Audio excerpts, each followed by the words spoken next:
Unlike at the Grammys, which happened last weekend, the Oscars do not have a category for Best New Filmmaker or Best New Director. So, in the Best Picture and Best Director categories, you get films by directors like Martin Scorsese, who have been directing films since the 1960s, in the Best Picture category competing up against Celine Song's Past Lives. Past Lives is Celine Song's first ever film, and she both wrote it and directed it. It does seem like quite a year for the writer-director. Scorsese co-wrote Killers of the Flower Moon with Eric Roth. Christopher Nolan wrote the Oppenheimer screenplay, which was a novel first-person style. Greta Gerwig and Noah Baumbach wrote the Barbie screenplay. Cord Jefferson, who was also a writer, as is Celine Song, wrote his directorial debut, American Fiction, which is also up for Best Picture. There's something to be said for deciding to both write and direct.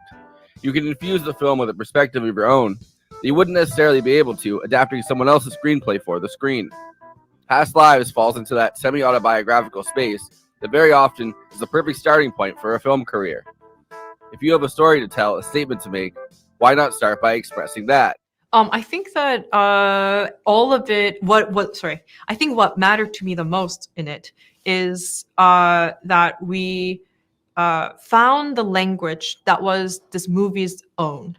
Because I think that something that, as a first-time filmmaker especially, the thing that I was concerned about is for the movie to become an homage of something else, or for it to borrow from some other whole movie that I love. And I think that what I wanted was, first of all, every single decision when it comes to that to be able to stand on its own and be its own movie and develop a language of its own. And I knew that that was the task that at hand, and that's the task that I work through with all my collaborators too. So I think that every time that we were wondering about those things, we were always talking about how we are going to solve the problem of how to do the scene, how to solve the problem that is the scene that we're trying to do for the story and for character.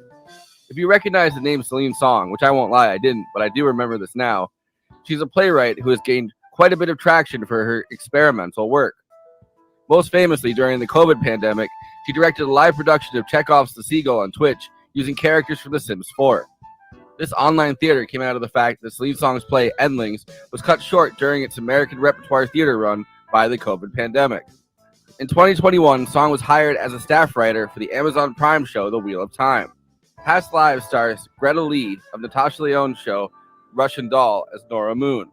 Nora Moon's story is basically the life story of Celine Song, but fictionalized. Celine immigrated from Korea to the Toronto area when she was 12. Celine's father is a filmmaker, Song Nun Han, and was especially legendary for his film Number 3, which starred a young Song Kang-ho in one of his earliest roles. Song Kang-ho would go on to international fame as the dad in Parasite, and huge Korean movies like Memories of Murder, The Host, and Snowpiercer. Number 3 was not technically his acting debut. He had played extras in a few films, but it was his breakout role. Celine's mother was a children's book illustrator with hundreds of books under her belt and got them the artist visa to Canada. Celine grew up around Toronto and then once again immigrated to New York City. Like Nora in Past Lives, the strength of Celine's writing got her an artist fellowship in Montauk, where she met another writer named Justin Kuritskin, with whom she shared her writing, fell in love, and got married. Well, I think that I think it requires a lot of sensitivity to authenticity, or some kind of realism of like human emotions and the way that it can feel to myself, but also to people I know, everybody around us, sort of. So I think it is just, I think exactly that balance is the thing that I'm thinking about the whole time. So anything, if it feels not real to me or not authentic to me or false to me, I'm the only person who can be so honest about that, so that I know how to steer clear from that, you know. But I also think that it is about extraordinary emotions in ordinary circumstances. So I think that the depth of emotion has to be earned and built throughout the film. And I think it's like, yeah, so it was constructed that way, sort of. Of course, Past Lives is the story of a love triangle with Nora Moon's childhood sweetheart coming to visit New York, which was the moment she thought about turning the story into a feature film. Interestingly, Celine's plays are known for tackling issues of violence, especially generational violence, and that's thankfully missing from Past Lives, which was filmed both in New York City, in the East Village specifically where Celine lives, but also in South Korea, where Celine got to go travel with her production crew. They were so excited that she was filming in Seoul, as her father is still legendary there for his work in the 90s. Following in his wife's footsteps, in a way, Justin Kuritzkis wrote the screenplay for the movie Challenger, starring Zendaya and directed by the same director as Call Me By Your Name. That is set to come out in April, so we'll see how his screenwriting matches to Celine's. Past Lives is a movie that emotionally, physically, and metaphorically resides in the liminal spaces.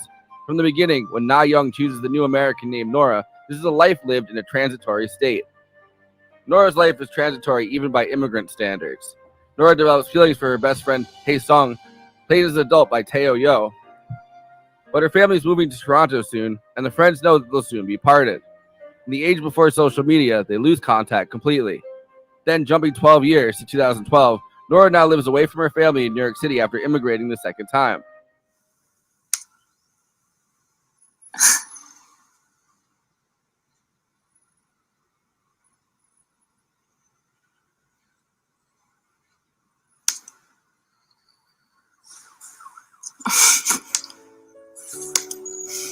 At this point, Facebook is around, and on Facebook, Nora finds out that Hae Sung has been looking for her. They reconnect, but their contact, and thus ours as viewers, is mediated completely through screens. Skype, Facebook, webcams.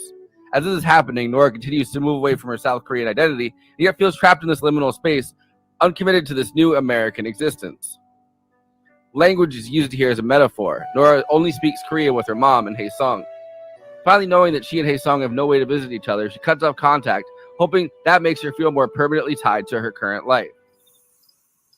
난 우리 잠깐 연락을 끊었으면 좋겠어.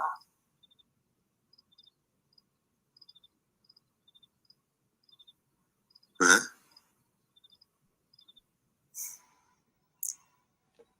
난 이민을 2번이나 해서 뉴욕에 와 있어. 난 여기서 뭔가를 해내고 싶어. This is when, like the real Celine Song, Nora goes to Montauk and meets Arthur, played by John Magaro. Arthur is probably the most neurotic Jewish New York character in any movie I've seen since Woody Allen. 인연. It means providence or fate. But it's specifically about relationships between people. I think it comes from Buddhism. The film jumps 12 years again. Hae Sung is now an engineer going through a breakup. He decides to take a vacation in New York City to hopefully visit Nora, and by extension, because they live together, Arthur. This causes much anxiety on Arthur's part, as he's convinced Nora might just be swept away and move back to Seoul. Arthur's suspicion of Hae Sung is founded, as he has come here to try to see if he can win Nora. You were right. I was? Yeah. He came here to see me. But unlike 12 years before, Nora has a life now, a routine, a home, a husband. Even New York City, I think, functions in this movie as a liminal space. The Statue of Liberty, an iconic symbol of the promise of a better life for immigrants, is something that most New Yorkers born and raised, and I can attest to this, have probably never visited. New York City is home to many of the world's international bodies. I mean, even the UN is there. For someone like Nora, this is a perfect place to reside, not truly bound by any cultural definition. The way she relates to her husband through pop culture, movies, books, writing, these might seem superficial, but there's no cultural tie between Nora and South Korea outside of ancestry and memory. Past Lives uses the Korean concept of inyon, which is the inevitable fate and destiny connecting two people. There is a belief that these relationships transcend one lifetime, and inyon connects people over many lives through reincarnation. Nora talks about reincarnation as a spiritual concept, but it also describes the individual snapshots of her life that we see as an audience. 근데 이번에 와서 확인한 사실은 넌 너기 때문에 떠나가야 했어. 그리고 내가 널 좋아한 이유는 네가 너이기 때문이야. 그리고 넌 누구냐면 떠나는 사람인 거야. The young girl, Na Young, is not the same person culturally, physically, or emotionally, I mean, she cried and wet the bed constantly as a kid, as the confident, creative Nora. And the Nora we see speaking to her mom in the apartment or talking to Hae Sung on the laptop in Korean is not the same Nora we see married to Arthur.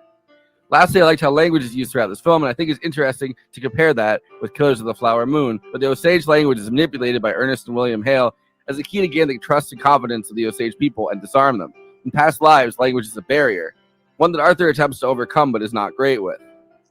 안녕하세요. 만나서 반가워요. Hi, nice to meet you. 아싸.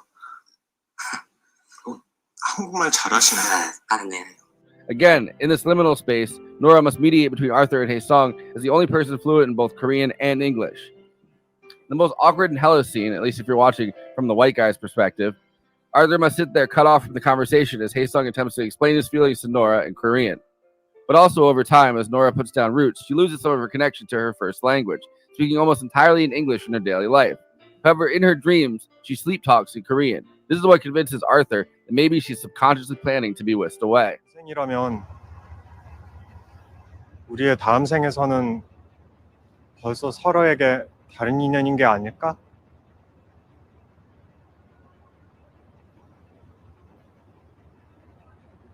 그때 우린 누굴까?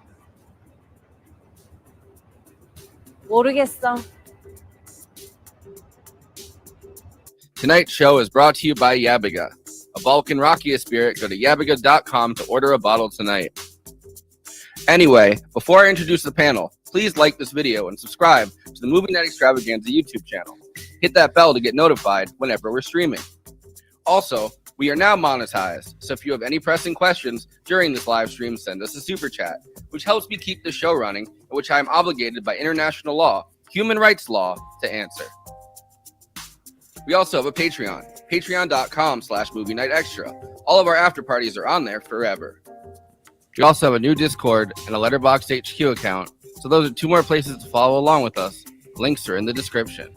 Okay, let me introduce the panel. Conan Neutron, host of Protonic Reversal, co-host of Movie Night Extravaganza, and frontman for Conan Neutron and the Secret Friends, neutronfriends.bandcamp.com.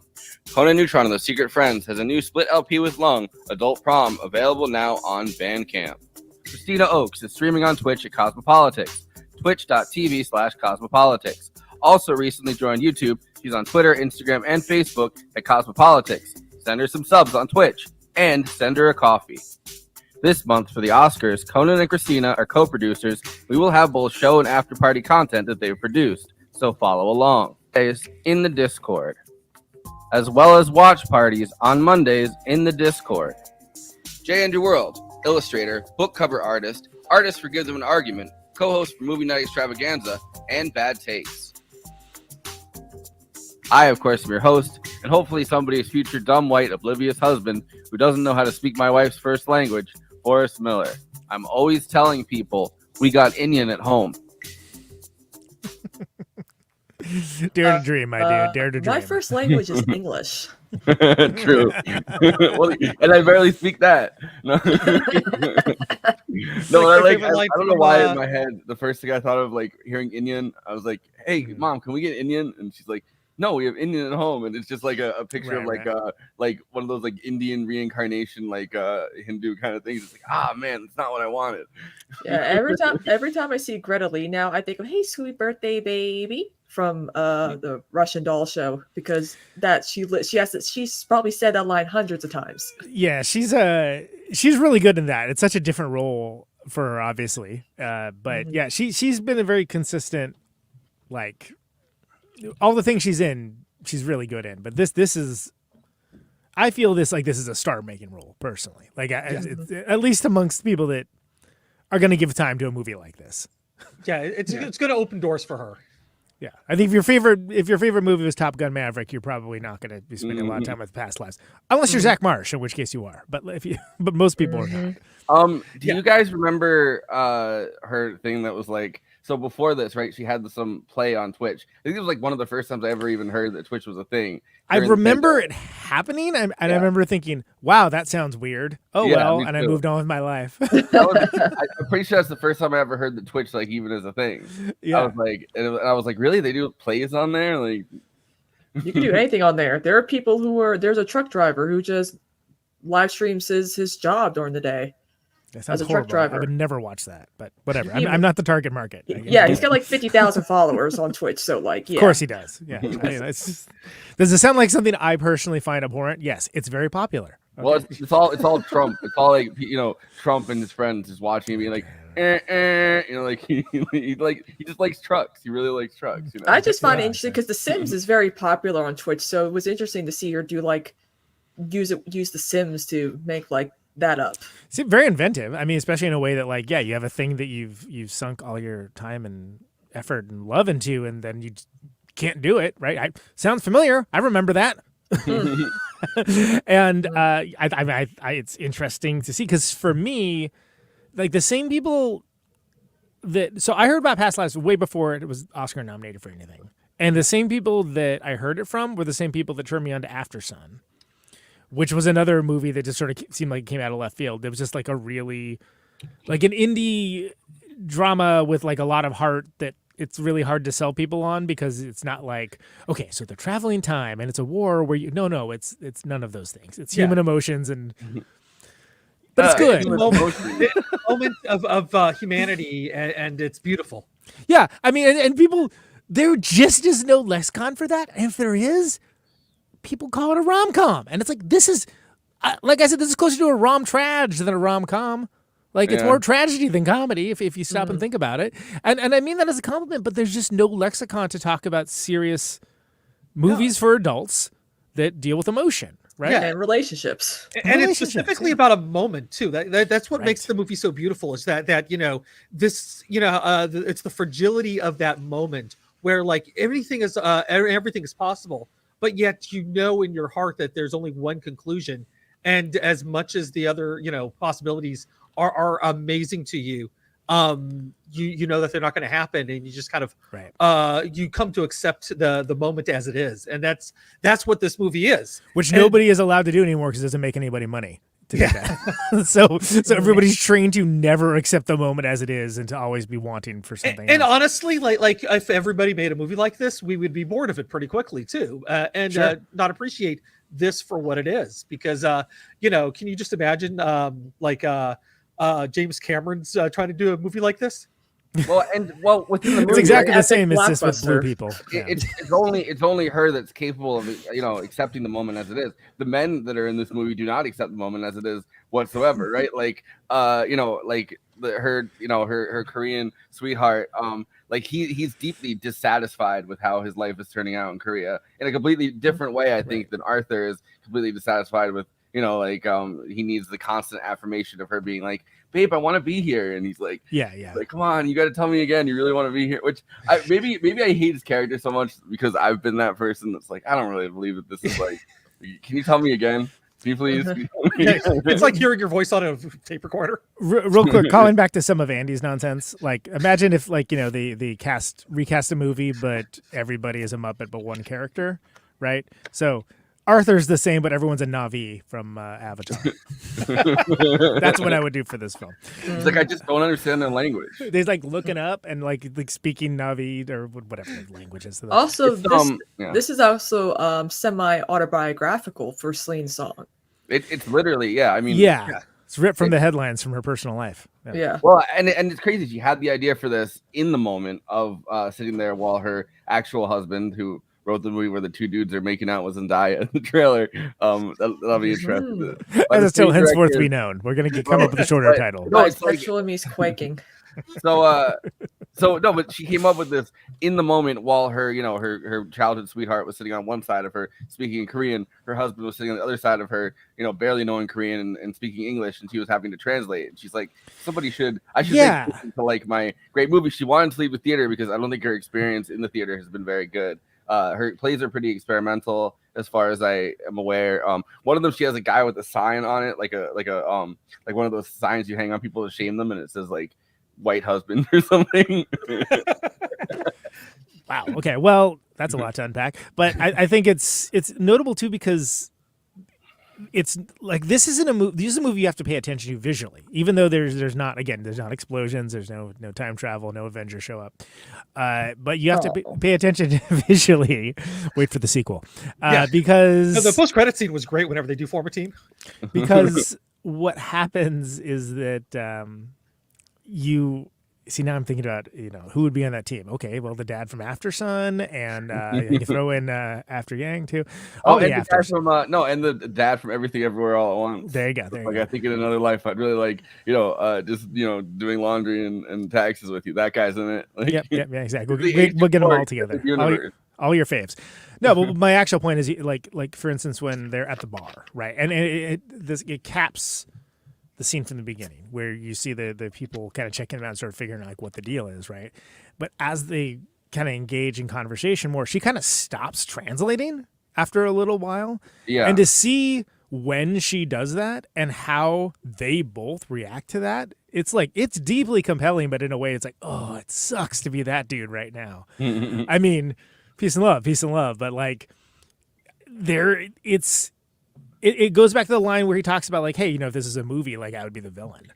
Yeah. Right. Because I'd be in the way of your love story, which is like, oh, because everybody was thinking that, right? So it's these white men are dangerous.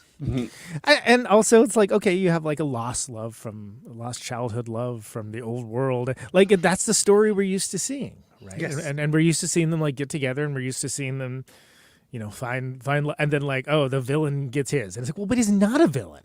He's just a dude. He's just a guy. He's also trying to very insecure guy. but he's also trying to deal with his emotions and trying to be positive about it too. Right.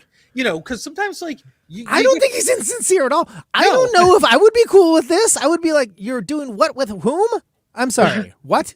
Why? Y'all speaking in a language that I don't know. Yeah, what are you saying about me? Okay, you need to be 6 inches apart at all times. Then she turns to him though, and she says, "He's talking about you." And but doesn't say what he said. Doesn't say what he says. Like that's and the guy, the Arthur character, is like remarkably empathetic to her emotional needs for it. But the point of like, there's a moment you could like almost watch him thinking, "Oh hell, what did I do? Why did I agree to this? This is horrible." Like, and it's all done just like with like body language. Yeah. Right. And that's impressive to me because again, we don't get to see movies like this that are like big production movies, or have too many opportunities where actors get a role like that. Because the only other role I can think of would be Xander Berkeley on his second to final episode of The Walking Dead. Where he's just in the background of all these scenes, and you're watching his character go through this arc where he decides he's finally going to be the villain that the show's been trying to make him into, and embrace it. Not this, not the same kind of thing at all. Yeah, well, and there's the moment where in this guy, not Xander Berkeley and as Gregory along there, but I hate that we have to make that distinction, but I'm glad you did. No, but there's a moment where Arthur, he seems to be both trying to like stake his own claim on the relationship and show that he really like he is a partner that is cool with it, where he comes in and his body language is kind of almost like defeatist, like, and he says he says the hi, how are you in Korean, and then the Korean that whole exchange, and then like mentions like, oh, so you went on the ferry to Statue of Liberty. Like, I've never done that, which again, I'm not going to equate it to New York, but living in the Bay Area, first time I ever went to Alcatraz is when like a friend from out of town came. I'm like, sure, I've never been there. They're like, what? I'm like, I don't know. It's just not something I think about doing. I don't know what to tell you. And I think that, but it's notable. Like he's both supportive. I don't think he's as insecure as he should be, frankly. I mean, this dude is like handsome. She goes out of the way to mention how masculine he is, which is like, okay, that's kind of like, why are you so insecure, dude? Like, well, he went to the talent school because we're only seeing this in snapshots, right? Like the border when they're coming back from Canada, and like you get the border guy that clearly is like slightly racist, at least, right? Yeah. And you guys are related, eh? We gotta do something about the northern border. Whatever's happening at the southern border can't compare to what the northern border, what Canada has brought upon us. All these Canadians flooding in. No, but it's not expected because it's sort of like how could you must be like cousins or something, right? Or because it's not like y'all look alike, y'all the same. But I mean, if you've gone to Brooklyn at any point, you've definitely seen a white guy dating an Asian woman. Sure, yellow fever, right? Yeah, exactly. That's the thing. But like, it's built up in such a way that you get like, okay, this is like a pretty good dude, but like he probably has some like insecurity.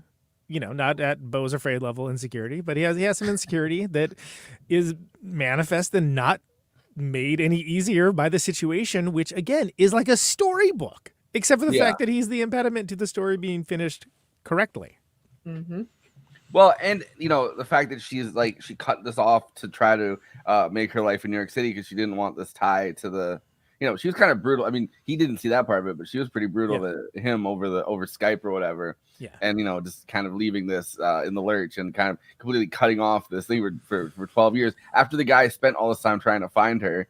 On Facebook, that's not really that much. It's not like he went there and tried to find her. He tried to find her. Well, he also, they do like a watch together of, I'm sorry, Eternal Sunshine of the Spotless Mind. Yeah. What a callback.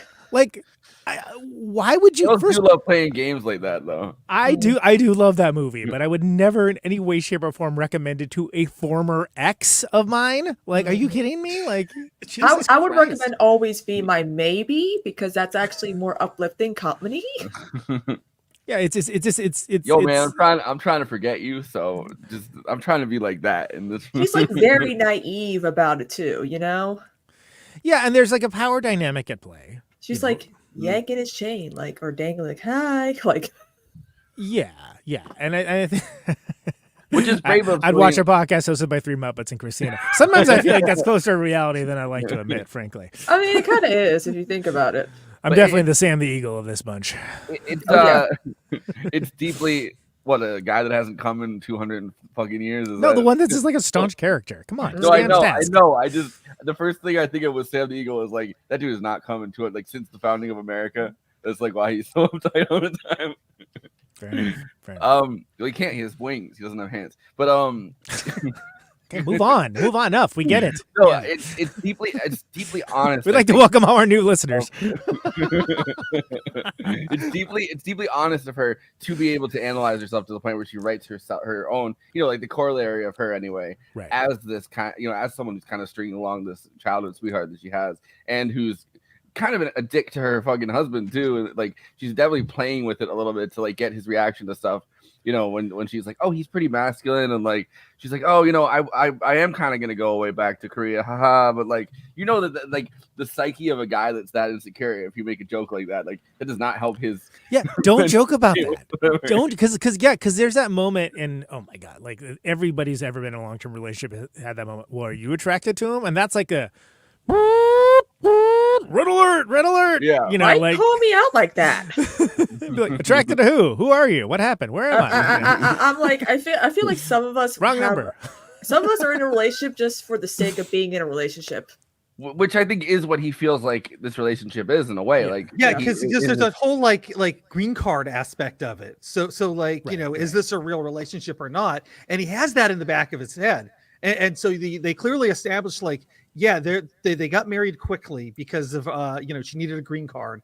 And then moved in together, which as a financial thing that makes sense, of course. And they also only had sex the first time because they both were the two people that happened to be single at this at this Montauk writers retreat or whatever, and they ended up hooking up for that reason. They paired off. So like that's another thing that's like that question, like, could I have been just anybody else? And she's reassuring him, not reassuring him at all. I mean, like, by being like, well, that's not the reality we live in. This is the reality we live in. Which is, if you're kind of insecure already, like that's something that's crazy making. You know what I mean? And like, he's keenly aware of it. I mean, there's that great line where he says, "You make my world so much bigger, and I'm wondering if I do the same for you." And it's like, oh. And she's like, I don't know. This is the reality I live in. yeah. Like, and not a reassuring answer. We're just like, well, very standoffish. It's fine. It's like, wow, okay. It's like, I love you. Me too. So like his I know you read all these plays about it. It's kind of weird, bro. His insecurity actually makes perfect sense with the fact that as you get to understand that this relationship isn't like built on like I mean they obviously do love each other. I mean, like you see that whenever they meet. Yeah. Like there's something going on there. Like it's not just like a little flicker. Yeah, of a flame. But it's not like it's not like soulmates or it's not like a Wong Kar-wai movie or something, right? Yes. Where there's like I mean, there's 100 years of longing of you know what I'm saying. It feels like her childhood sweetheart is like a Wong Kar-wai movie, right? Like this thing breaks like breaks into this fucking relationship that's been going on for 12 years and like is kind of, you know, I mean, probably going through the doldrums of being long term and her having her green card now and like everything else with that. And then this romantic story kind of bursts into the scene where this guy's like, oh, I can't compete with this whatsoever. Yeah, and again, like, and how many times, just to keep reiterating the same point, is that how many times have we seen movies like that? And it's like we know how they turn out, right? And so, and he even realizes this, which is something that meta contextually that can and can't work. Does big time for here because it kind of feeds into the fact that like, look, he's no dummy. He knows he's like punching above his weight class. You know what I mean? But it's not like a cut and dry thing. And again, it's hard to depict even long-term relationships well, but especially ones that are, you know, it's not perfect. Marriages aren't perfect. Relationships aren't perfect. Yeah, let me tell you guys something. I had 2 Aries for parents, and as a Libra, nightmare. Was that English?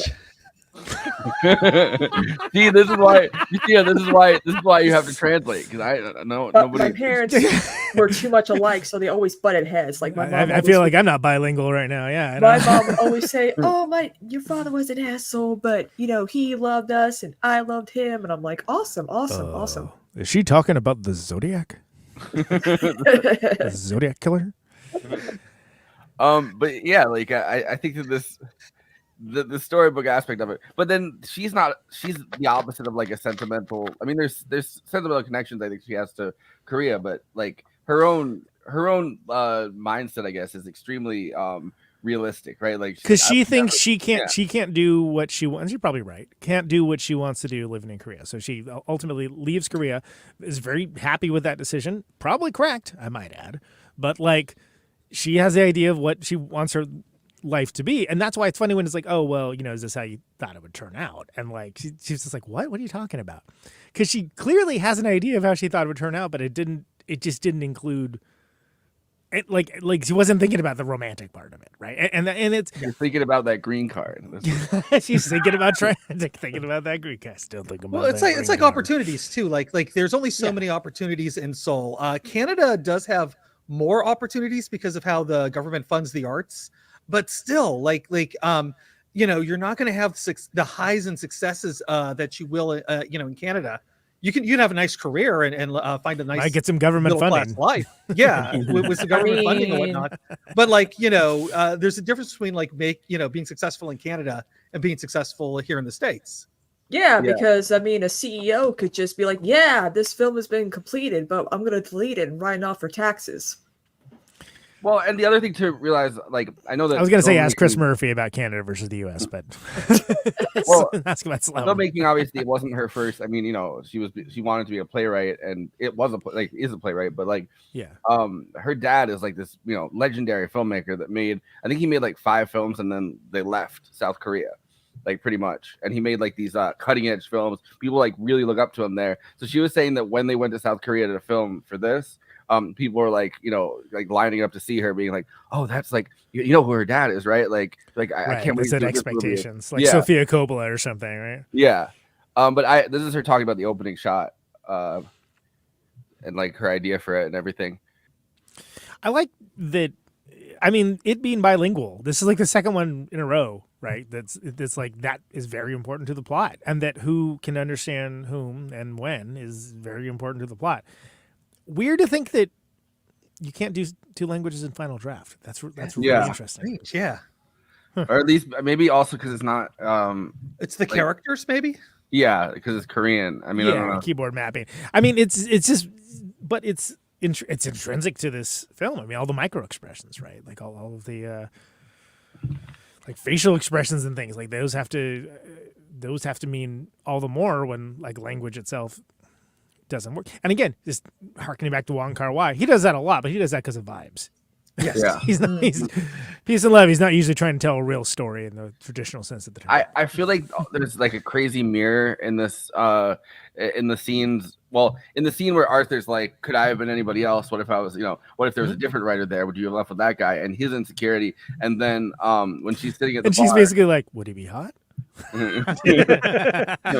Sorry, go ahead. Maybe he was attractive. I don't know. But no, so that scene, and then I feel like there's a exact mirror between that and then and I only noticed this time when like thinking about those scenes at the same time. Like that scene and then the what ifs, you know what I mean? Like, what if we had life? Like, would we have a kid?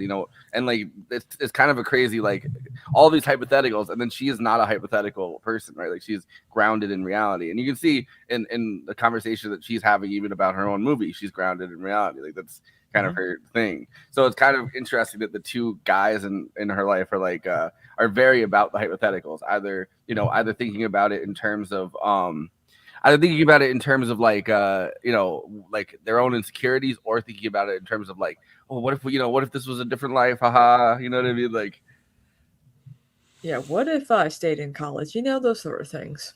If it wasn't for that horse, I wouldn't have spent that year in college. Right. Well, and that's kind of the idea too, and that's why it's kind of cool that there is the concept of Indian, right? Like, brought into this, that it allows the past lives moniker to mean a few different things. And that can be hacky, and that can be used incredibly artistically, like it is here. If a lesser director was directing this, like say we had James Michael Cameron. Bay. No. Michael Bay. Yes, Michael Bay got a hold of this. Michael Bay's Fast Lives. God. It would have been like Arthur jumps on a grenade. No. Oh my God, the car chasing would have been amazing. I'm thinking the Fast Lives and the Furious. Anyway, sorry, please continue. But yeah, no, like just somebody who's not as so well versed in the material, though, getting a hold of this would make that kind of hokey. This is where you're right, because it kind of has to be a writer director, right? Because she knows how the mood has to be, and she knows like how gentle almost it has to be in its understanding of the characters. That like, you almost can't hand that off. And I mean, especially like a white director too. If a white director was making this, they would have really focused it on the Korean aspects, where like, you get just enough. You get what you need. You get what you need, and everything else is okay. Like, it doesn't matter. Yeah. Yeah, it's interesting to me too. I mean, like, because I could see. Well, and it's funny. We mentioned, me, Sofia Coppola. I almost think Sofia Coppola could pull it off, but she has absolutely, peace and love, no understanding of class whatsoever. Correct. Like, it's her weak spot. And like, she's at her best when that is just not factored. She loves her glamorous figures, the Marie Antoinettes, the Priscillas. And these are working class artists in this film. And that's important to the film. Who still hang out with engineers that are finding themselves disillusioned. I mean, and so it's like she would get the connection and loneliness and the love part of it, the ennui. Perfect. But I think she would totally fail at depicting that piece of it, and that's very important. So, and then when you think about, like, there's not a ton of people that are like well-known directors that do vibe well, that aren't on their own thing. Obviously, David Lynch does vibe as well, but David Lynch is on his own planet. I mean, he's and there are people that try to do it. I mean, I'm back and forth on Nicholas Winding Refn. Sometimes I think I don't like him at all. Sometimes I think he's great, but like, he does do vibe well. But the thing is, like, there seems to be a disconnection between, again, just movies about complicated feelings that adults are having, that are just like, that's what it's about, right? Like, there's just not, and when there is, it's like Hallmark stuff, and it's like, that doesn't count because that's hack work. That's like the new metal of that. Hallmark movies are all the same, they just are. Yeah. Like, you can't even tell what, like, if you try to guess the title of a Hallmark movie, you still would get them wrong because everyone looks the same for the cover. It's like a Mad Lib, right? Yeah, okay, yeah. So she is a blank bookstore owner, and he is a that's why returning that soldier. Movie works so well. Like that Colonel Sanders movie worked because of the fact that it just slotted in all the Hallmark things and just went from there. Well, because it's a formula, and so this is anything. And they did it in 15 minutes. There you go. Right, exactly. Finger looking good, I think, was the tagline for that one. It was. But like if you're telling an unconventional story, which at the heart of it this is, because this isn't just an immigrant story, this isn't just lost love. This is like all of these things at once, which maybe that's why A24 does not seem to know how to market it. Where it's like for something that's literally in 2 Oscar nominees, including Best Picture, like I'm like, you guys put this out, right? Like you want to like maybe, I don't know, campaign for it? That is my biggest complaint. If A24 wants to be the next big like film studio to take over Hollywood, they gotta promote The Iron Claw. Could have had so many good Oscar nominations because it's a phenomenal film. It's actually everyone's best work, surprisingly. But it's snuck in like at the 11th hour, and like people are like, what? And it's not going to be able to contend for next year's awards, which sucks. It's like what made the Weinstein Company successful. Unfortunately, not just masturbating into plants, but like I was gonna say this has bullied the shit out of Academy voters. What's funny is that's a sentence that could be at any show, but you understand the political stance of the show by the next sentence that comes after that. Yes, I mean, what if Paltrow won for Shakespeare in Love? Like, why? And because of the fact that the Weinsteins knew how to like bully people into getting their you have to thank them in your award speech. Always thank them. Yeah, but the bottom line is, it's like they need to be a little more cutthroat. Not like the Weinsteins entirely, but take a few lessons. Just cherry pick some lessons. Anything happens to behind the bedroom door or the hotel room door, just leave that. Honestly, I think the cast of Oppenheimer, specifically Cillian Murphy, who hates being social, has done a really good job at doing like the for your consideration screenings, doing Q&As, help promoting his own Oscar nomination. So like there are things that you can do, especially for like a studio to put up front. But it's irritating to me because, well, first of all, I mean, Beau was Afraid, like they just disappeared that movie. Like when it didn't do what they thought it was gonna do, they just cowardly ran away. Braves for Robin ran away. He ran away. And then they acted like it didn't exist, which is like even more baffling because it's like, well, should get some nominations. It would clean up on like the technical awards, like all the production design and all that. Like even if you don't believe in the movie, like it was such a weird decision. And I think that they're also Everything Everywhere All at Once was a phenomenon. Surprise. But it also was a surprise, and they did well, almost in spite of themselves. And I think too, like it was also like Jamie Lee Curtis and Michelle Yeoh. There's a lot of factors. And like they were like kind of pushing it more than the studio necessarily was. Right. Yes. I mean, remember the other one they were pushing was The Whale. Yes. During that time, which did win. I don't know anyone that likes that movie, but like it did win for Brendan. Good for him. Yeah. Did I tell you guys how I first saw that Past Lives even existed? So they had it as a trailer before Beau was Afraid. So I was sitting in the movie theater waiting to see Beau was Afraid, and they only cut the trailer from the last 45 minutes of this. Terrible trailer. It seems the trailer made it seem like this is a movie about a white husband who his wife finds her childhood whatever and like leaves him pretty much. And it seems like a much dumber movie. It's like the Dumb Money trailer, which I also saw. It starts off with the line where he's like, in a different movie, I would be the evil white husband, and without any context, it's like, so that's what's gonna happen, right? Like, exactly. That means that's what you are. No, and it's just utterly befuddling to me that they're. And I think it's just that we don't have the lexicon necessarily to kind of advocate for movies like these. Like, because what's going to happen is all the art house kids are like, well, it's great, best movie ever seen, I cried, etc. And then people are like, whatever, nerd. Yeah. Yeah. And shove you into the locker. And another thing, too, is what we're seeing now is CEOs and executives are shelving, deleting completed work that could become like big mainstream hits. Right. And at the same time, I know HBO Max is going to have all of A24's catalog soon, but like we know which stuff A24 promotes. They don't promote stuff for awards season. They promote like Pearl. They promote like their edgy like horror flicks and thrillers. They don't promote some of their That's more. Where the money is. They don't promote like their dramas and Yeah, because they know how to promote the Ty West stuff. They know how to promote that kind of thing. Whereas Past Lives is just like it's like befuddling to them. I mean, what they do know how to promote is Zone of Interest, because everyone knows Nazis and Oscars go together. So they push the hell out of that one. Yes. They won't let anyone that isn't a critic see it, but They did. I feel like they promoted Moonlight a lot when that first came out. Yeah. They were pretty good at that. Oh yeah. But that's like a very vibe movie though too. You know what I mean? Like it. Like, oh, I get right into the the lighting. and Another one everything, that's hard aesthetic of to it. yeah. How do you cut a preview for that? Yeah. But that's the kind of movies I like to see, that where it's just like you don't know what you're getting into. I mean, I think Poor Things was another example of that, where like I know people that like, what do you think this is, and they explain it. I'm like, that's not what this is. I know why you would feel that way, but that's not what this is, and like you need to maybe consider that you don't know everything when you walk in. Yeah. It's And about that's a what's woman who nice discovers about- her sexuality. Sort of. Sure, It's there. Yeah, that's a big part of it. that is true.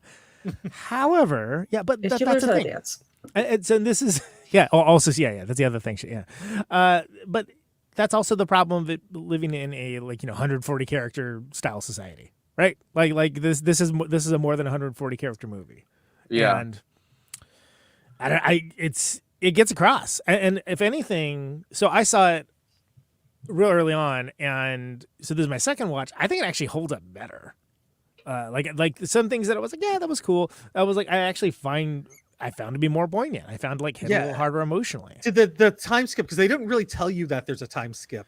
You just kind of have to guess. So I'm sitting there going like, what? Who uses Skype today? And then I realized it was like, oh, that was 12 years ago. Okay, people use Skype. The second one they do it as they're going on the border, like over the border. They say 12 years later, and I thought that was a really cool way of doing it because it's so subtle. Like at the beginning, you're like, oh, that's the border. Either this is the beginning of 12 Years a Slave, or this is. I love seeing transitions like that. Like I remember watching the Suicide Squad. They did like a lot of things, like like they had like little graphics in like hidden in the background or whatever to like show like, oh, this is what's happening next or whatever.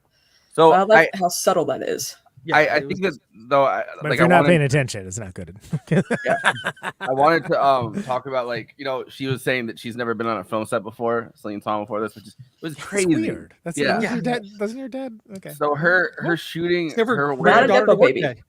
Maybe she doesn't consider. Maybe she's like, well, that was Korean movies. Yeah, that was my dad. Oh yeah. Well, I guess it is autobiographical, right? She probably. So this is I thought this was really fascinating. She had like a shooting process where she kept the characters apart from each other, the actors, so that they could only really interact during these scenes. Love triangle. Yeah, it's like every single director that's great has to like torture their casts. And apparently, that seems to be the prerequisite. Like, is there like a class we can take to learn how to manipulate people as a director? Except for Wes Anderson. By all accounts, Wes Anderson does exactly the opposite. So take of that what you will.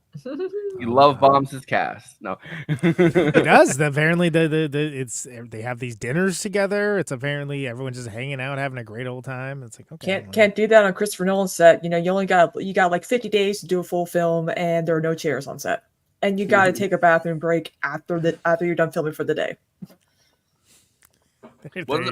Studying I can't remember if contrast, it was. I think it was Christopher Nolan. Like he understands that you have to take a bathroom break. It's like he understands that you might have to pee during his movie, but he doesn't really want you to. He understands that humans do in fact have bladders. That's why part of the budget is carved out for Depends. But yeah, I think that was really fascinating that she kept them like physically from touching each other, kept them apart. Yeah. Wanted to record their original reaction to meeting each other because this movie's already blending. Because again, it relies on micro expressions, right? It relies on physicality that real hard to nail in a lot of ways. If you don't take extreme measures, because you're trying to say so much, but yeah. She's also blending her own life with the movie, and then blending the actors' relationships to each other with the with their actual reactions to everything. It's like this blend of reality and fiction. Feels like it transcends everything. Stream. Okay, what are the problems with the stream? Sounds like. No. Yeah, I'm having people saying there's. Hold on. Okay. Looks good on my end. I'm sure on Twitch. Okay. Well, maybe it's just YouTube then. I was just going to say that when I first heard people start talking about Celine Song, I thought they were talking about Celine Dion songs, and I was very confused. I was waiting for someone to mention that. I was not going to be me though. So I actually spent a long time going like, come on, it's My Heart Will Goes On, people. Like, we all know the song.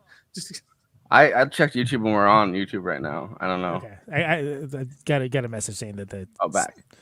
That it's back now. Okay. So that's kind of weird because the clip that I picked, sometimes it goes down if you pick a clip from a thing, but I picked a clip from like the BFI place or whatever. Like, it wasn't from like somewhere that usually flags it. Okay. Well, God, you gotta love copyright law, huh? Yeah. Anyway, no, because like you have to convey a lot and not use words to do it. So the idea that if like literally just keeping them cloistered, it's like, well, yeah, of course it'll be kind of a jarring, weird energy when they finally meet. Because also, like, Greta's been telling each other, well, he's doing this, he's doing this other thing. It'd be funny if they started fucking with them by making stuff up, being like, like, oh, he said this about you, dude. Oh, yeah, he said and then this. they come and they're like, oh, I'm not gonna like this guy. Add the animosity, kind of like what went down with Darren Aronofsky in Black Swan, and they were like, we're not falling for this. Yeah. It's also interesting that Tae Yo, right, like the South Korean actor that they picked, has been in a bunch of stuff. Most of it, I think, he's German and South Korean, which is crazy. But I think a lot of the stuff that he's been in, isn't necessarily like as big as something like this, I think. But he got like the Blue Dragon Film Award for Best New Actor, which is like, the big South Korean awards in 2021 or something. And then I guess originally it was supposed to be the kid from Parasite. That's who she was going to hire. And then, Parasite happened and he kind of got like big to the point where I don't think he could stick around for that. But it was going to be that kid that played the, her South Korean childhood. That would wildly different. That would have been very different. So, yeah, I mean, it's sorry. It's if we sound like we've missed a beat, it's because literally all YouTube cares about is copyright. Anything else that happens is incidental, apparently. And again, blind copyright without the ability for fair use, and I have a serious problem with that, and it bothers me. But it puts the onus on deciding what fair use is on like the company, which is not what you're supposed to do, because of course they're gonna every single time be like, that's not fair use. Yeah, it's block first, unless you're very popular, in which case don't. Yeah. So tell your friends about us and make us very popular so we can get so that we can use. So we can get around the rules. The Oscars, we're gonna be phenomenally huge. Remember, more people watched us than the Oscars. That was kind of funny. Yeah, because they thought we were. They thought we were the Oscars. Yeah. They're like, oh, might as well stick around. This looks more entertaining. But look, if you can check out this stream and not be able to figure out the difference, that's on you. Sorry. Yeah, I haven't. By the way, I haven't seen the show that she works on. The show that she was hired to Wheel of Time, right? Yeah, Wheel of Time's good. It's that's an Amazon show. I think the only thing I can say about it is I watched the first. So it's based on a book, and I watched the first season and I enjoyed it. And I started watching the second season, and I didn't remember a single thing about what happened in the first season. I was gonna say she only worked on it, I think, for the first season. Yeah, first season was good, and like it's not that the second season was bad. I was just like, I don't remember who that guy is. I don't know who that chick is. If you stuck with it, it would have kind of like, even if you didn't remember anything from the first season, because I had the same thing, and it did stick the landing. Memory. And now, like, I'm going to watch the third season going to come on. I'm not going to remember the first two seasons, but I did enjoy the second season. They really did stick that ending. So okay. Good on I mean, them. I like Rosamund Pike's in that, right? I mean, if I remember correctly. So. Yeah, sounds right. I like her. She's good. I mean, it was good. I just was literally like, I could not remember a single thing that had happened, like other than the end. And I was like, wow, this is the one time, like, I'm usually like skip when it does the recap, and I'm like, I could have really used a recap. True. A lot of times Amazon doesn't do a recap, right? Like, yeah. Because Netflix goes hard with the recaps. I remember like anything that you were watching out there, it's like last time on you could do like the little 2-minute video, and it's like the worst one was I was watching Blind Spot, and I pretty much gave up on the show whenever they started doing recaps for the episode that you're watching. So like something would happen like 10 minutes ago, and then they'd show it to you again to remind you because that's important. What? Because then it's gonna pay off like right then. It's like, what? Wow, that's like the thing you really like. What makes a joke funny is that it has to be over explained to you. Yeah, the more it's explained, the better. Yeah, clearly. All right. Andy got in a blind spot reference. That's a Jamie Alexander show, right? If I remember. Yes. Right? Okay. Yeah. Yes. So anyway, back to Past Lives, a movie we're sensibly discussing. Yeah, it's interesting that she would think like I feel like that's very much a first time director thing though, unless like that's your whole deal is to be like, well, look, if they're good at acting, they can just figure it out. You don't need to actually separate them. But then people that love the minutia of movies, like they it's like catnip for that stuff. Oh, did you hear that she physically separated the actors? They actually beat each other for the first time, and I saw it on screen. It's like, oh God, what's his name? Hugh Grant. He's like, back in the day, people fell in love on set, and like, you don't have that anymore. And I'm like, okay. How did that work out, Andy? Once you go on set, you can't fall in love with the actresses anymore. You get me too. I don't watch VH1 anymore, so I don't know what's happening. I don't know gossip. Enough. That's more than enough of that. It's interesting though that I think the relationship between the two dudes, right, is pretty. Like there's that the High Sung. I didn't know that liking your husband would hurt this much. That's another Wrecker line because it's sort of like, well, because you're thinking about it like, wow, like there's a lot, like especially him being more like an traditionally masculine dude who's not even like speaking in his first language a lot of the time. That like there's got to be a lot of internals going on with that, and that is such a powerful phrase. Because, like, yeah, like, obviously it'd be real easy to make him Arthur the villain. He's the villain. He's the guy. He's the impediment. He's the guy in the way. It's almost like I could see it as almost like putting in earplugs that you're like you're like, I'm not gonna like him. I don't even speak the same language he does. Right. Yeah. I could steal his wife. My dad blew out his hearing on a jackhammer in the 80s and settled for way too little money, and is almost completely deaf in one ear and like mostly in another. And when he's like in a conversation or like a family gathering, it just doesn't care about what's happening. He just turns it off. Yeah. which is like, I was like, wow, that's a flex. I'm sitting there like, yeah, you believe so-and-so was rattling on about this? He's like, I didn't hear any of it. I'm like, yeah. Well, no, the real flex, would be if you ask somebody like, so, what do you do for work? Like knowing they're really annoying. And then you turned it off so that everyone else has to hear. And just every once in a while, oh, that's crazy. Yeah. No, keep going. I'm listening.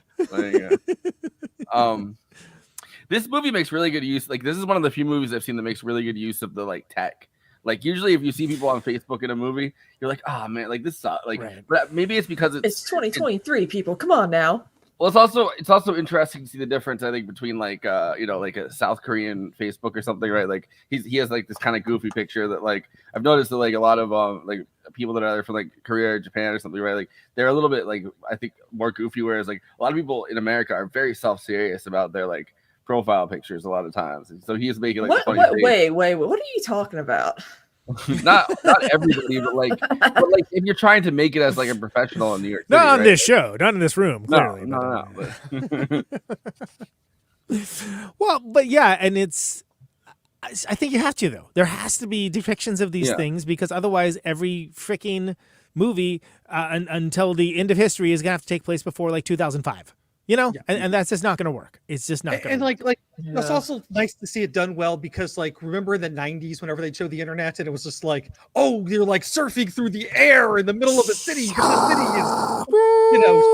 city is like techno music blasting and era of, I thought the internet would have a lot more techno than it does. Yeah, exactly. and I'm like they just really didn't know how to present it to hack people. the earth. Yeah, Lawnmower Man. Yeah, exactly. Well, but it's also like this new era of like communication where your identity, which is what this movie's at the core really about, right? Like her trying to navigate her way through all these three different identities or whatever that she has at these different times as like an adult, as just a single playwright living in New York City, living her best life and calling her mom, or as like a South Korean child and like without her own real identity that she's trying to formulate for the first time. These things have changed because of like social media. Sorry, hack the planet, not hack the earth.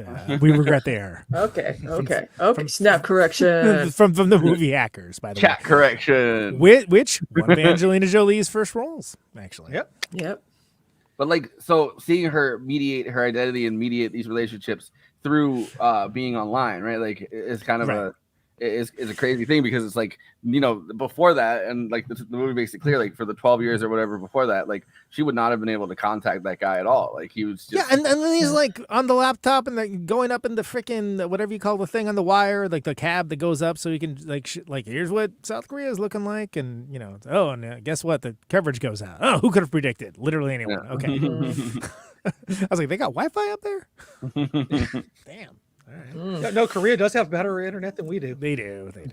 and the kid also goes to China. He's like, I'm gonna go to China and learn Mandarin for my job or whatever, and like, Which makes sense. I mean, you know, the Asian countries there are very interconnected for the most part. Yeah. And even though they all joined into the fear mongering about China, they're like, China, True.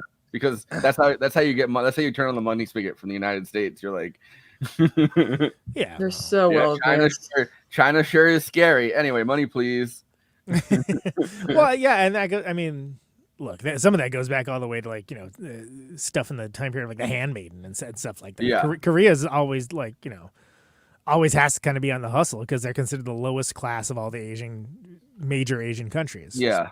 You know, and I like that like everything for like work ethic in this movie, right? Like it's like, well, we don't even get overtime in South Korea. I have to do all of my boss's work, then I do mine, then I can go. And with no overtime. Mandatory military service is another thing that you have to have in Korea. Like they go into in this, and also like there's the idea that like you can't even get married in Korea if you're not making a certain amount of money as like an only child.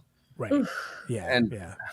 So, but she's married early. She's like, I don't know, it's a green card marriage. So it's kind of like this fascinating, diametrically opposed, these relationships. And she has no real connection. She's as connected to the American pop culture and stuff as she is, I think, to the South Korea. Like South Korea seems almost like a novelty to her. Yeah, almost more so. And then when it comes up, it's because it's her idea of it. And like whatever the idea of it and what it means to her, which largely is sort of just like an aspect of her origin story. And look, for me, hard relatable. I get it. I completely get it. Like I don't sit here like pining about the city I grew up in. No, man, it's bad enough I have to visit once in a while. Peace and love. Anyway, I don't mind my hometown because Bruce Springsteen, most of his music is about it because we're from the same place. Yeah. I mean, I hate it down here. Lacey and Scott Peterson, the band Granddaddy, and Gary Condit, the murdering congressman. Those are what's from Modesto. That's not me. So, I mean, and the only two of those things are murder related. So there you go. 2 for 3. 2 for 3. Yeah, exactly. Well, jury's still out for me. But I think it is like she has this idea of what Korea means to her and what it means in her story, but it's not actually important to her, really. Yeah. Yet he is important to her in as one of the aspects of Korea that she actually cares about. But then again, there's a lot of, this is a movie about what ifs. Like I keep whatever reason, I have no idea why I always reference the Gwyneth Paltrow vehicle, Sliding Doors. I just think of the Disney Plus Marvel show What If. Which is based off the comic books, which is around even longer. Which is what I think about. And you would think that would be what I reference. But no, it's the Gwyneth Paltrow vehicle, Sliding Doors. But it's, it amounts to the same, that like you think about choices, considerations, things that you've done in your life that, things went one way and it could have gone another, so on and so on. That there's a lot of that without it being like a paralyzing thing where would have been crazy if blah blah blah and blah blah blah. Like it doesn't go out of its way to over explain. You know what I mean? And that I really appreciate that, because I think, first of all, tight runtime on this. It clears 90, but just barely. Like it's like 100 minutes, something along those lines. Yeah. Great. That's more of that, please. Thank you. More of that. Make movies shorter. Bring back intermissions. Thank you. Yes. But I think that it's the fact you can drive a truck through the holes in certain details is an asset here, because nobody has the complete picture, and they shouldn't have the complete picture. And they set you up at the very first scene to know that you're not going to have the complete picture. It's set up from the beginning, and that is so key, and which is something I got more the second time around, right? And I think that it's a less emotionally relevant movie, if not relevant movie, if it were more spelled out and laid out that way. And I think it's, again, the fact that she's doing this as a first time filmmaker is really impressive. Yes, because knowing what to like leave out, I mean, that's half of filmmaking, frankly. Yeah, Well, no, and I think this is a movie that can only be written by a playwright, right? Like, or only, this Right. is Yes. a movie, because the amount of detail you have to go into to get to know these characters and their kind of inner thoughts. And I mean, it's almost like a play. Like a play would be way easier to stage this, I think, and be like, oh, now we're in Korea. Oh, now we're in, and it's written in a perfectly kind of segmented 3 acts. At least 3 snapshots, which is like Yes. you can see exactly how that would be written out as a play. Yet she does make good use of small things, like when they're on the subway and they both have their hands on the pole and like the hands are like close. Yeah. And the right? glances, those everybody's the glances that everybody gives each other is just one of the things I was thinking about, because this Woman movie, talking could never. Thank you. no, it's They wouldn't stop talking. Yeah, exactly. Women talking is like the hard target 2 to this movie's hard target. Where hard target 2 overexplained everything, where hard target really didn't. A hard target is just a fun watch, and highly recommended. But I've seen Hard Target. I never would have thought of bringing it up in conversation about this film. But specifically because of Hard Target 2, they actually have a scene where all the Let bad guys who Let are the hunting- record show. Hard target too. Harder targets. The bad guys who are hunting the main character, like by Scott Adkins this time, whatever, is actually, they each have to go through and tell each other their origin story. And I'm like, who the fuck cares? We didn't get that in the first one, and that movie is a classic. Like, we don't need to know the deeper interactions between these stupid characters. This is nobody not like cares. his past lives where where you kind of do want to know more, but less is more with something like this. And Hard Target, actually. Apparently, who knew? No, I also like talking about like the subway scene where they have their hands touching the subway pole and everything. Which we were talking about that. So no, I think this movie flourishes with those like liminal spaces. Like that was the first thing that I thought with this is like in transit she's she's moving the entire movie, or also just like the line like, oh, you're somebody that leaves, which is such a brutal like. Oh yeah. That's a great. I mean, again, a Because lot of record. For him, you're someone that stays, and it's like, oh man, Damn. he's just as insecure as Arthur. They probably do have a lot in common. I wish they could speak the same language. Like I do. Sit there and talk that trash to each other. Yeah. Well, the other thing too is like it's the silences, like because you get the silences between the 2 main characters there, and then Arthur shows up, and his silences are very awkward whenever he's around. Awkward and like silence. Doesn't understand how to like live in that moment where nothing needs to be said. Well, because he feels like he doesn't exist in it, and he is like constantly second guessing his own existence in this situation. So it's natural that they should feel uncomfortable, because that's an uncomfortable situation to be put in. It absolutely is. I mean, has anybody actually had a moment like this? Not. No, I mean, I bet you have when you're going to tell us all about it. I don't have to tell you about it, but it does involve me going to Canada. Okay. I know I'm going to regret this, but go ahead, lay it on the us. same language as the Canadians, right? No, actually, we did speak the same language because I was in Ottawa, but you didn't speak Canuck. Yeah, no, I met up with a friend of mine. We had like this moment, but like it was just me, her, and her boyfriend.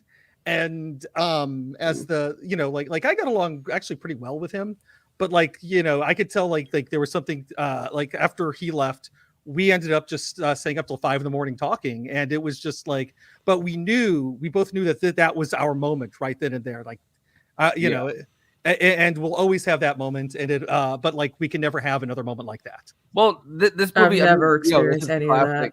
This is like I'm 30, guys. Kind of a fascinating like you kind of have like the third wheel situation, but you can't quite tell who the third wheel is, right? Like everybody, or the 2 guys in this both probably think of themselves as a third wheel. Yes. Well, that's what makes it. Yeah, that's what makes it work. That's why I'm the third wheel. It's just like that movie, The Third Man. It's just like that, other than completely different. But like that's why it works, because nobody, as far as you're talking about power dynamics or or Well, I whatnot. mean, she's the one that has the power. Yeah, there's only one person with any power in this whole situation, and that's not Mr. Boner. and that's Nora. Nora's the one with all the power, and she isn't even. She's a witch. She's not being autocratic about it, but she's also not being fair about it either. Again, like the body language where she just like increasingly turns away from Arthur while they're talking, stops translating entirely, and then like just doesn't even seem to Engrossed care. in a conversation. Yeah, and you know it's weird because you kind of think it's going to kind of go another way almost, and then it's like, oh no. It's spoiler alert, by the way, that like when it comes back around and the decision she makes at the end, it is heartbreaking, but it's also heartbreaking not because like there's a correct decision and an incorrect one, but because basically it's a bummer no matter what. And honestly, especially for the dude that came over from Korea. Yeah. My experience is like, I would, have a crush on a guy in high school, but he would be so into like this girl who was prettier than me because I started looking like this in my mid-20s. So it's like, and the most embarrassing thing about it is that one of my guy friends told him that I had a crush on him in front of him at a party. He was like, he's like, I don't really see you that way. I'm like, I figured. And it just made things awkward from then on in. Well, they all probably peaked in high school, so fuck them. Well, here's the thing. He's not a good looking dude anymore. So it's like, ha. Like I said, they probably peaked in high school, and that's some people do that. I don't know. This whole story is fascinating because I think that somebody like, I mean, probably somebody like Celine Song, but like at least her character, like her Nora character in this, right? Like is somebody that doesn't stay in these moments very long. Like she's someone who wouldn't, be thinking about her own experience in high school or whatever it is. You know what I mean? Like, because these are all kind of intangible, and I think it's very hard to be that kind of person. Like it's very hard to be someone who isn't tangibly attached to the moment. In the like thinking about like what happens next or what happened before this, and it's kind of both the men in her life are obsessed with thinking, is this the right thing for me right now? Is this the right? Do you actually like me? Do you actually want to be with me? And the other question is like, well, what if this was a different situation, and what if this was another one of these lives? Which Indian is such a good. What if Jeffrey Wright is going to show up as the Watcher and start talking to you? But like Indian is such a good way to like ease somebody, like let them down slowly. Be like, oh, I'm sure we have Indian in a different world, like. Yeah, well, and that's and that's the Wong Kar-wai-ness of it all. But again, there's a practicality and groundedness that you don't get with Wong Kar-wai's movies, which I generally enjoy, and some of them I really like. But yeah, I mean, like little things. It's not that like she's manipulative about it, but like that line, "Getting married is hard for idealistic people like you," where it's like, oh, like what are you trying to frame up here? Wow. Like that's a weird. Like, is that a compliment? Because it doesn't really feel like a compliment. Well, no. I think that she's kind of overcompensating though in that moment too, because I find the one thing fascinating that like Koreans have. It seems like, at least from this movie, like almost like Arrested Development, right? Like it's not a bad thing for you to stay at your parents at 30, which I'm moving to Korea, but no, like it's not. But not being a fully formed person at like age 27 or 30 or something, right? Like it's okay in Korea because you're working, you're getting experience, and you can live at your parents' house longer. Which she's done the exact opposite. And I'm not saying her situation is common, in the U.S., but like she, got out of her parents' house as fast as she could, went to New York City because she wanted to live there, got married because that's how you get a green card. So she's kind of almost justifying her own young marriage, I think, in her own like lifestyle to him in that moment, because he's like, well, I have all the time in the world before I need to get married, and like I was dating this girl, I'm trying to think it out, I'm not at the point I want to be right now, and he kind of has that luxury where she doesn't. But it's also kind of like almost like a jab at him being like a more traditionalist thinking as well, because remember there's that line the mom says that like it's true that if you leave you lose things, but you also gain things too. Like I feel like that's key to understanding this movie. Yeah, for sure. And that's back when that's one of the earlier because one of the main traditions of America, but typically after the baby boomers, is like you're 18, you get oh well, you gotta live on your own. You gotta go off to Yeah. college. You gotta do this. You can't Which, be living I mean, with your parents. makes It's a lot embarrassing. of sense at a time when everybody was kind of just going off to war at 18. It's like if you're old enough to die in a war, you're old enough to do whatever the fuck it is. But we're kind of getting back to a point now where it's like, a lot of people are 20 something, 30 something still living at home, and now it's not that big a deal. I mean, to the boomers it still is, which is why Dr. Phil and people like that really get off on content that's like he's 30 and still lives at home, and it's like, yeah, so are like half the people I know. Like I mean, I moved out at 17. But like, I'm pretty atypical. Well, okay, Conan. built differently. I get it. Feel bad. I'm just built different. Yeah, exactly. To be fair, I've moved out something like 5 times. I also lived 17 different places before I moved out at 17. So like, whatever. Yeah. I wouldn't necessarily say it's exactly. No, but I'm like, I've moved out 5 times and then always end up right back again. Well, it's good. It's good that you have that. It's nice to have a safety net. Like that's lovely. It's not something I ever grew up with, but it's nice to have a safety net. And I think that's also, like, it's interesting that the Nora character, like, she doesn't like care about having a safety net because she's just so assured of her own success. She's a double immigrant, which is something kind of crazy when you think about it. Yeah, that is kind of crazy. Yeah, but again, like I mentioned, like whenever you're in a scene and you're trying to, Canada you can only fit so many, like there's a difference between, you brought up Sloan. Sloan's on an American record label. But then you can look at like other. But they're like an arena band in Canada, and they're like a club band here. Exactly. Yeah. But then you look at like a band that came up at the same time, the Rare Statics, who are phenomenal, but they never had that success in America. I don't think they're even on an American label. Well, look at SCTV. SCTV was like, just as good, if not better, than Saturday Night Live, even back in the day. But other than a few breakout stars, there's people that like, look, it took until Schitt's Creek for what's his face, Eugene Levy to like be like a household name, which is like, good lord, that guy's been like operating for like 40 years. Yeah, I think the American Pie movies was actually kind of where but he was not a focus, Andy. Yeah, there's no way. No one was like, the focus of this movie is Eugene Levy. No, they were thinking about the dude fucking the pie is what they were thinking about. And they were thinking about maybe the women involved as well, which there is a good Jennifer Coolidge early on. Coolidge, gosh. But and also honestly, I'm trying to reinforce your point. So like, I don't know why you're fighting me on it. Other than it's fun to correct people all the time, always. But I think that SCTV is a perfect example because it was just as consistent, if not more consistent, as a show. But like, it had a top end. It was only going to get to here. It was only going to get to like because doesn't have the reach. So and then like Kids in the Hall only got big because it signed on with was it HBO at the time? Was HBO? I thought it was Comedy Central. Oh, you might be right though. Anyway, they got on American Network, and then or even just like Mad TV was better because they rehearse their sketches. But they're not. That's an American thing, so it's not quite the same. But the idea is that like something can be fantastic, and then if it's exposed to a larger audience, you bring in a new audience, grow bigger. The young one's another good example of that kind of thing. But like, there's a lot of time we think about that only in terms of successes that already have happened. But when it's in terms of, and especially with female artists and female entrepreneurs, whatever you want to call it, it's just like, oh, she's so ambitious. And it's like, well, yeah, everyone trying to do something is hopefully a little ambitious. Yeah. But it feels like women get rejected more for their ideas. It kind of explains why Margot Robbie had to really push for Barbie to be made by Warner Brothers, considering all the crap they're doing now. It's like, y'all can't just depend on the success of Barbie anymore. Okay? Let it go.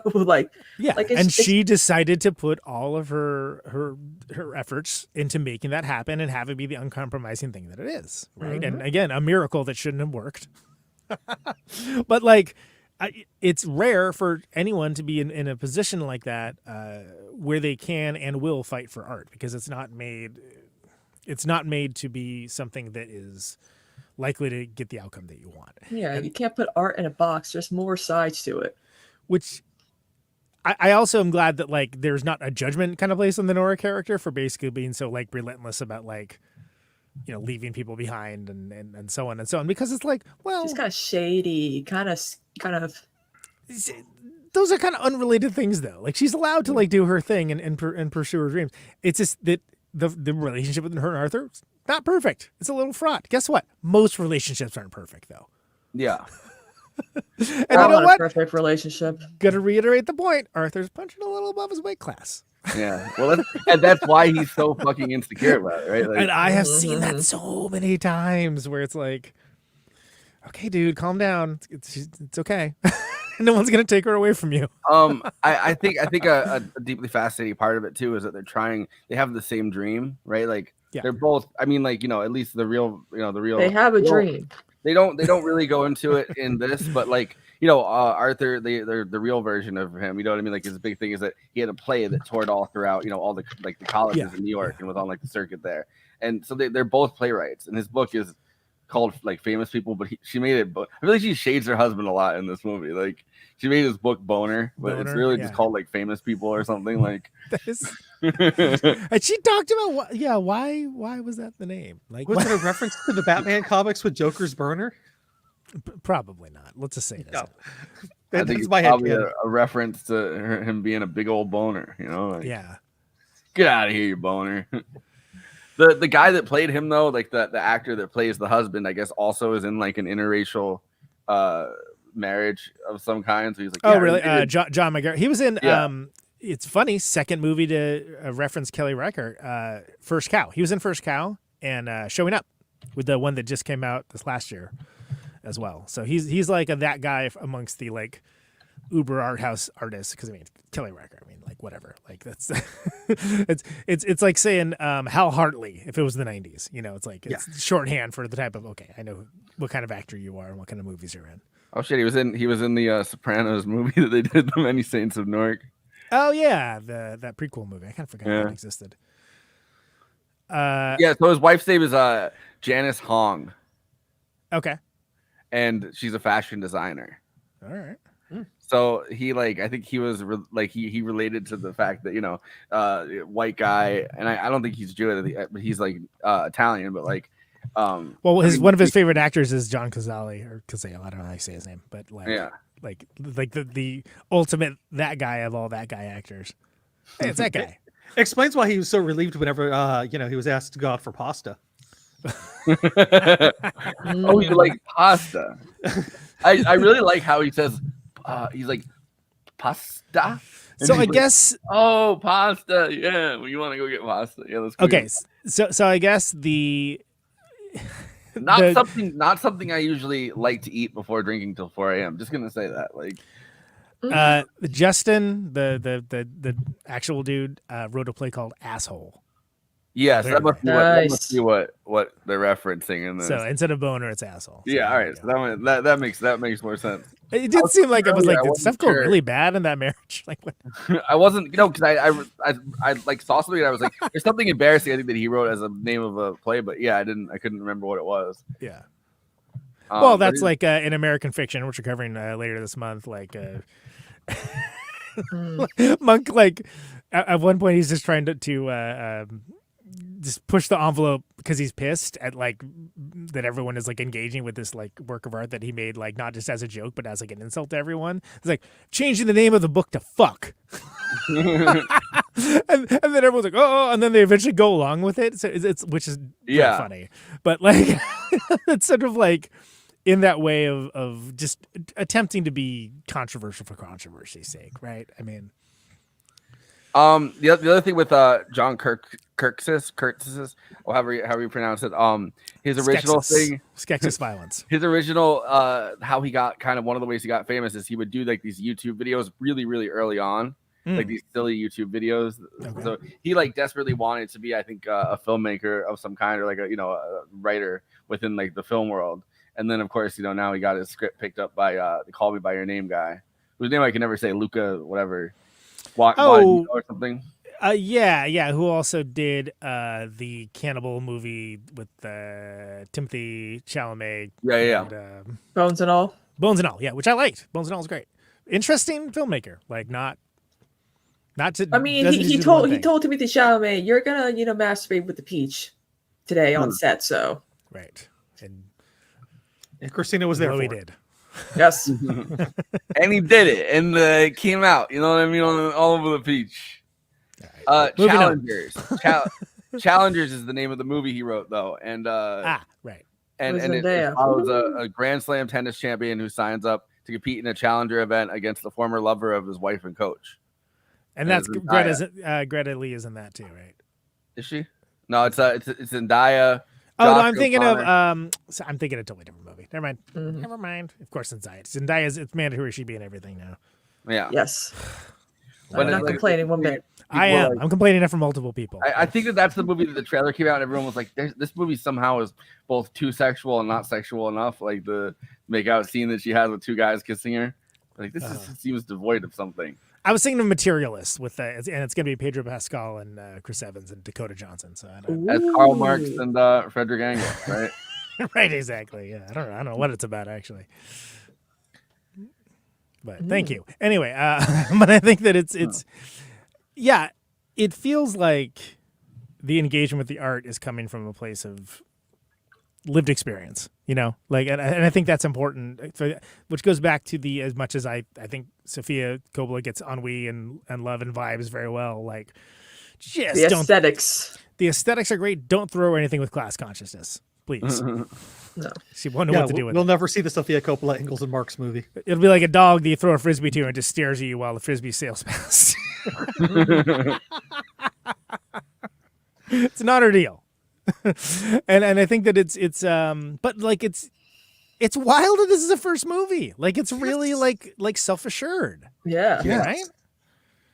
I mean, it's this and Cord Jefferson, both debuts, which they should really, I agree with the intro. They really ought to have a category that's like a first timer. Yes. Yeah. One. Yeah. Because like this is up against Scorsese and Nolan. Right? Yeah, I mean, like how many movies are in that caliber whenever it's their first film? Like Right. a lot aren't, and like occasionally you'll get like a Tarantino, or this year we happen to have two, which is incredible. But like Charlotte Wells' After Sun was a debut, but like you just don't get it that often, and it's weird that other award shows do reward it, and the Oscars like, nah, it's fine, we're just gonna throw you in the deep end. Yeah. Well, you do see it with like the Blue Dragon Awards or whatever, like South Korea's the Blue Ball Awards. No, so the Blue Dragon Awards, which is like South Korea's Blue Dragon, tell them to catch up. Their version of Dragon. Well, there's Ball. also SAG too. Does like best ensemble cast and stuff like that. Yeah, well, so they have best new actor and best new director. That like they have those ones of those there. I feel like they really should have those. Like it's kind of weird. It's crazy to make fucking someone whose first movie it is compete up against like Christopher Nolan and Scorsese. Yeah, like Melton is up against like Mark Ruffalo, right? And Robert Downey Jr. And it's like, well, is that fair? I mean, that dude, like, I guess did that Riverdale show. I understand. Or even if it is like fair, like there should be like a consolation prize for someone whose first movie it is, right? Yeah, or even like even if they are competing at that best level, newcomer. get the best newcomer, highlight some new talent, Best newcomer gets the Dragon Balls award, Dragon Ball Z award. Best newcomer gets the Dragon Ball Z award. But it's not the Blue Balls. The Blue Dragon. Yes. It's gonna win all the Blue Dragons this year. For that movie where he comes into a peach, What a picture. Don't eat it afterwards. That's a different film. That's Emerald Fennell. Thank you. That would be Face Off with I could eat a peach for hours. Yeah, that's right. Face Off. Peach off, Right. That's. So we doing a little bit of those. Want to do some Letterboxd one-liners? Sure, Yeah. sounds good. Yeah, once we're getting into the fruit-related content of the show, it's time to start wrapping it up. So, of course, Letterboxd is a website, a social media site, if you will, that allows film lovers to talk at, with, and to each other about the films that they love, maybe the films that they didn't love, the films they were devastated by, and of course, all of that is bottom-up democracy. It's not just Siskel's and Eberts of the world. Everyone gets to chime in and have their say. This is all best expressed succinctly. You don't want to be too pronounced with it. Don't want to be too long. And this is the bit. This are the Letterboxd one-liners. These are the Letterboxd one-liners for past lives. Hey, me, my partner and their childhood lover really liked your vibe from across the bar. That's what she breaks the fourth wall, and she's like, "Hey, I'm looking for another guy to add to this." You ever heard of That's this not thing? enough. You ever heard of this thing called in or whatever? Like, Exactly. in South Korea, we have this term. Right. That'd be her pickup line. Yeah. Well, maybe give him some. He came up from Korea. He's certainly not getting any. Anyway, He's telling like- your long. she's like, do I know you from a past life? Yeah, exactly. That's good. Telling your long lost friend and potential lover to watch Eternal Sunshine is an act of emotional violence. True. Agreed. Kind of funny. Hard Like, agreed. I Love the movie, but yes. I watched it with my ex after we had like broken up and then gotten back together. Like, What is wrong with you? Why did you? Eternal Sunshine of the Spotless Mind? I did watched you it with choose an ex chaos? before we broke up, but that's a different story. What is wrong with you people? Why would you do that? I didn't know what I was getting into. There just wasn't that many things on Netflix that I really wanted to watch. You know, I You'd was be like, better off watching Face Off. It took me 2 weeks and a half to finish this movie because the intimacy made me want to remove all the veins in my body with a plastic fork. Whoa. yeah, I mean that That's a could little either be good or bad, extreme. but she gave it 3.5 stars. She's like, but the movie itself, mediocre, I guess. That's the that's my rating for it. But 3.5, from my metric, 3.5 is pretty good. Most movies are 3 or 3.5, if you ask me. Yes. I usually do 3. My metric is if I'd watch it again. So it's like if I'm like I could see this once and then like never watch it again, that's usually like a 3.5. If I liked it, you know what I mean? And then if I give it like a 4, that's like rewatchable territory. Yeah, 4 is like, yeah, I dig this. 4.5 is like, this is great. 5 is like almost impossible, but like my favorite ones of all time. So I think I gave Fitzcarraldo a 5 because I was like, people actually died making this. you got in that case, you really do indeed have to give it up. Yes. They really got my ass. I was weeping. Oh, you caught me weeping over here. Yeah, it's a tearjerker. She has that long the last shot, right? Like before is kind of crazy where she's going down like this the fucking entire block. She goes down the whole block and and she gets to her husband and then she's crying by the end of it. And like I have to imagine that crying was like organic. You know what I mean? Like that's she like had to channel that somehow. Yeah, that's incredible ending, and like the fact that it's played out in one of those like short walks that it's like one of the longest walks ever is it's really great. Longest block ever somehow. How far away did you tell the Uber to go, dude? Like, did you pick the wrong address? Anyway, heartbreak does not feel good in a place like this. That Nicole Kidman was full of shit, man. Heartbreak feels great in a place like this. New York City is the place. Locked in that hell dimension that Nicole Kidman's hanging out in. Keep your hopeless romantic friends away from this. This is like crack for them. and he doesn't get the girl in the end. Past lives, not even once. Yeah. I hope he got some in one of those 8,000 lives. That's all I'm saying. Get the pussy. But what if you watch it again and it has a different ending? But also, so some of the lives are happening at the same time. So like your life isn't complete and you're on just a different dimensional plane. Like, oh, a multiverse of madness. Yeah, it's gonna say you're everything everywhere all at once in it. Yeah. I'm just glad that they didn't like edit it. That this movie's told linearly and not like in the 90s it would have just been done in like different parts, like Pulp Fiction. This is the most brutal movie I've ever seen. Cannibal Holocaust ain't got shit on this one. Ah. Cannibal. that one line though, where he's like, "You're someone who leaves," but for him, you're someone who stays in his life. And it's like, damn, dude. Yeah, that's a drop the mic moment for sure. If you're trying to, if you're trying to get trouble, But he's like, I know why, but like he's realizing she's everything he's not, right? Like he's still in South Korea. He goes on this one trip, but like I'm sure he lives most of the time at his parents in South Korea, and I don't think he's traveling that much. I don't think he has those days off. His salary is middling, right? Like, well, I mean, he knows Chinese, so maybe he goes to China every once in a while. But you know, ooh, China. China.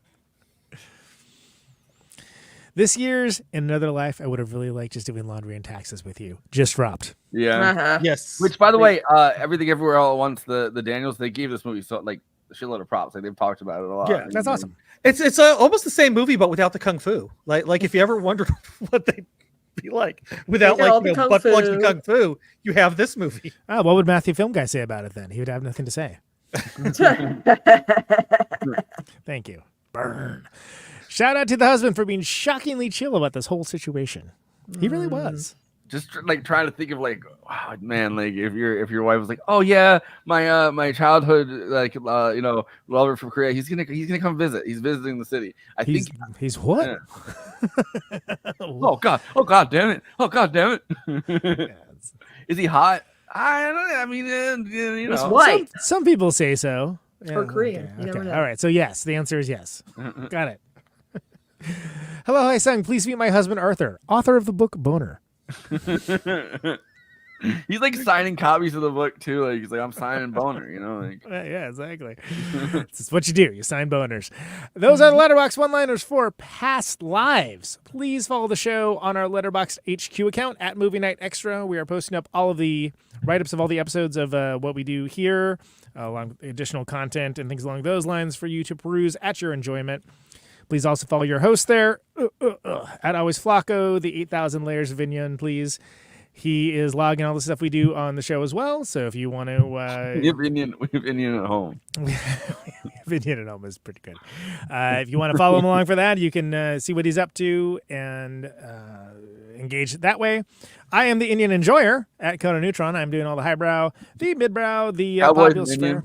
Cowboys and Indians. There you go. We're missing all these these great names. Remember when you used to change them like 4 or 5 times during the course of the show? That was a different time. I try to pick mine before we go on too. Sounds exhausting to me now. There's a lot of things we used to do that. So anyway. And yeah, follow me at Conan Neutron. How we're using over there. Criterion Challenge, Film School Dropout soon, all that stuff. Say hi.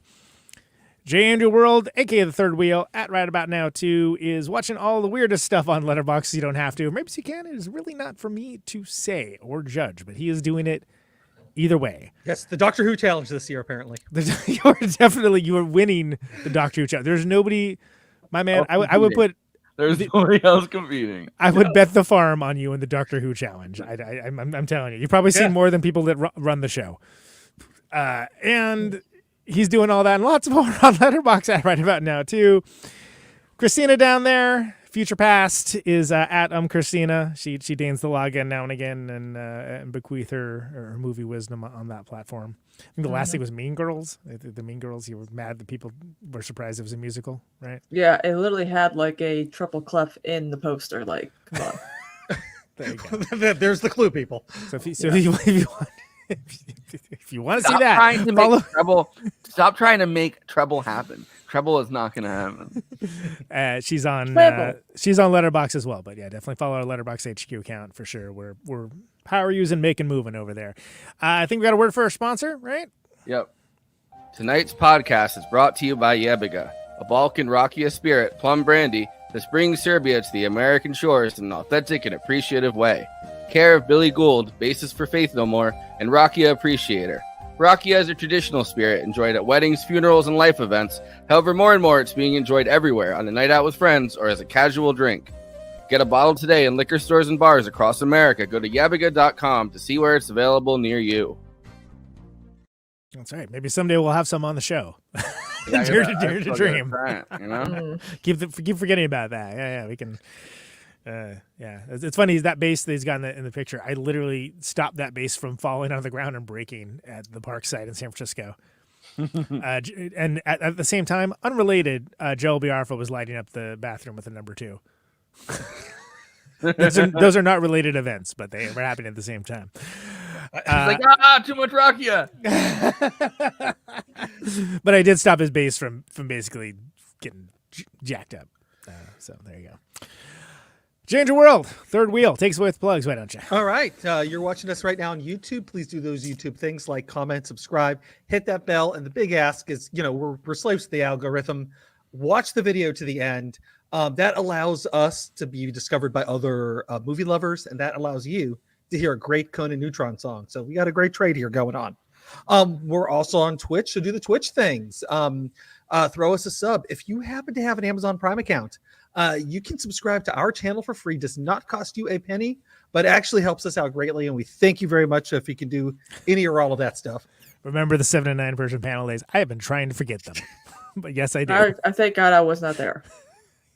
Exactly. It's just a horror show, frankly. Cast of thousands. And that was just on screen. Yes. More people on screen than watching the show. Right. I remember those days. Yes. But Peace and love. find us on social media. You can find us on various social medias. We're on Facebook, Instagram, Twitter, Blue Sky, Threads. I think I got them all. Yes. And once again, I'd like to point out they're literally scrolling underneath you. But yes. Reddit, Letterboxd, Exactly. Discord. Yeah, we do have a Discord. Join the Discord, guys. Yes, join the Discord. But wherever you happen to get It's your hilarious social that media from- Forrest is off camera for us saying that, by the way. That's all I'm going to say. Of course. Yes. If whichever social media you enjoy, chances are we're going to be on one of your platforms. So find us, follow us, say hi. We'd probably say hi back. Probably, huh? Probably, yes. You're going to make that call later on? Well, you know we'll what? I'm not erring on the safe side because right now I got like Zionists in my ad mentions on Twitter. I think they got a topical cream for that. So. Yeah. Mm-hmm. Far better than whenever the phrenologists were in there. But anyways. Still don't understand why y'all are back on that platform. But I'm not even really on there. I just made a joke about. You just talked about two separate groups of people that you've agitated. But you I don't just even know retweet movie news now. I make one joke and these people just show up in my ad comments. Anyways, we have a Patreon that also helps us out a lot. But one of the things we have access to with the Patreon is getting access to our after parties, like the one we're going to be doing in a little bit. Tonight, yes. Tonight we are, Kristina, of course, are producing this months of shows. One of the things we're doing is we're going through everyone's Oscar predictions of who they think will win and who will win. So tonight will be Kristina and I doing that. So we're going to be doing ours, and then Forrest and Andy will be doing theirs later in the month. It's going to be so quick because we already know. We already know. We don't have to think about it or debate it. Yeah. Yeah. So it's probably not even going to be the whole show. But we're going to have all the folks that are coming on for the other episodes this month. Zach Marsh, KT, Lauren, Renee Ruin. We're going to get all their picks as well. Maybe Eileen. Eileen always, it's rare to be able to get her for something like that. But maybe. We'll see. We'll see. Hopefully. But yeah, if you join Patreon, you can get access to all of our back after parties. So if you think we are off subject now, wait until you see the after parties. We're going to keep it. Yeah, no. I was gonna say, we're pretty militant on this. Well, when we get again, I'm gonna go with Kristina. I don't think ours are gonna take that long. No. So we'll probably be talking about other stuff as well. And there's a lot to talk about. The Wile E. Coyote being disappeared. It's gonna be like Barbie movie. Barbie movie's not up for this one. So Oppenheimer, Barbie movie. Maybe you'll have to tune in to see, won't you? Yeah, exactly. Yes. But Conan has been sitting there with the word Platonic Reversal behind his ad. Oh yes. And of course, really? Platonic Reversal is his other show, which is it's fantastic. Yeah, it's my other show, my successful one, right? Yes. Stepped up production big time lately. There have been 3 episodes in the last week, one of which is the John Wright from No Means No with Jason Lamb, the No Means No biographer. That just came out today. This week's episode, I had Jay Robbins of Jawbox on, and Burning Airlines, Office of Future Plans, so on and so on. And that was a great episode. That's still up for patrons, so $1 a month advance access for that. I was doing a patron drive yesterday, as anyone who's on the internet and knows me saw. And thanks for all the new patrons that jumped on. Just $1 a month advance access. So it's kind of not something that most shows of its caliber and style. Again, it's been around. This is the 10th year. 4 to 10 times that much, and there's usually don't get as much from it. So $1, it's a deal. And coming up, Peter Prescott of Mission Burma is the next episode. So and then Steve Turner of Mudhoney also, and that's just next week. So yeah, stepping it up big time, like I did when the COVID first hit, and looking to get $1 from it. $1. Yeah, and I mean, come on, Mudhoney, y'all. Like, yeah. It's you who aren't 90 kids don't get it. Yeah, I mean, it's like, it was Mudhoney and Nirvana, right? Like they would start at the same time, and people would have put money on Mudhoney. So yeah. I mean, Mudhoney, absolutely great. So if you don't know Bud Honey, check him out. And his book is really good too. I actually read it. Oh. Like I read a music book not as prep for the show. I just read it for fun. So there you go. Cool. And of course, Stevie's stoked. Love Mission of Memory. Yeah, me too. Stoked. He's a mini beast also, I should mention. Are you reading for work or for pleasure today, sir? Exactly. And of course, if you want to get more of Conan's music, you can as well. Yes. Go to neutronfriends.bandcamp.com. Check out Conan Neutron and the Secret Friends. Newest album is the Split LP with Lung. That's right. Yeah, go get it. Bringing back buy the whole discography for whatever the hell it was soon as well. That was offline for a little while. Also, tour dates in March: LA, San Francisco, Bakersfield, somewhere else. I don't have a flyer yet, but I'll probably have by the next time we're online. I think I'm going to have a show flyer for that. But if you're on those places in the West Coast, come and get it. Excellent.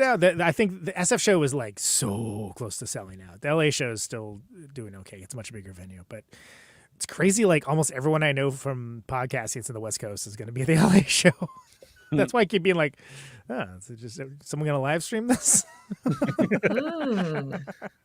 Yes. If you had 400 podcasters in a room, will you get a live stream?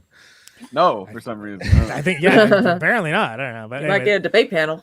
Yeah, those are with exactly. It looked like the freaking Dune stream for this originally was. It was like, if a podcast is on the stream but nobody's there to hear it, does it make a sound? I don't know. But yeah, those are with McCluskey. They're selling out quick. So excellent. And I don't know. Was there anything else for you? I think that's all. 4-day festival that I throw.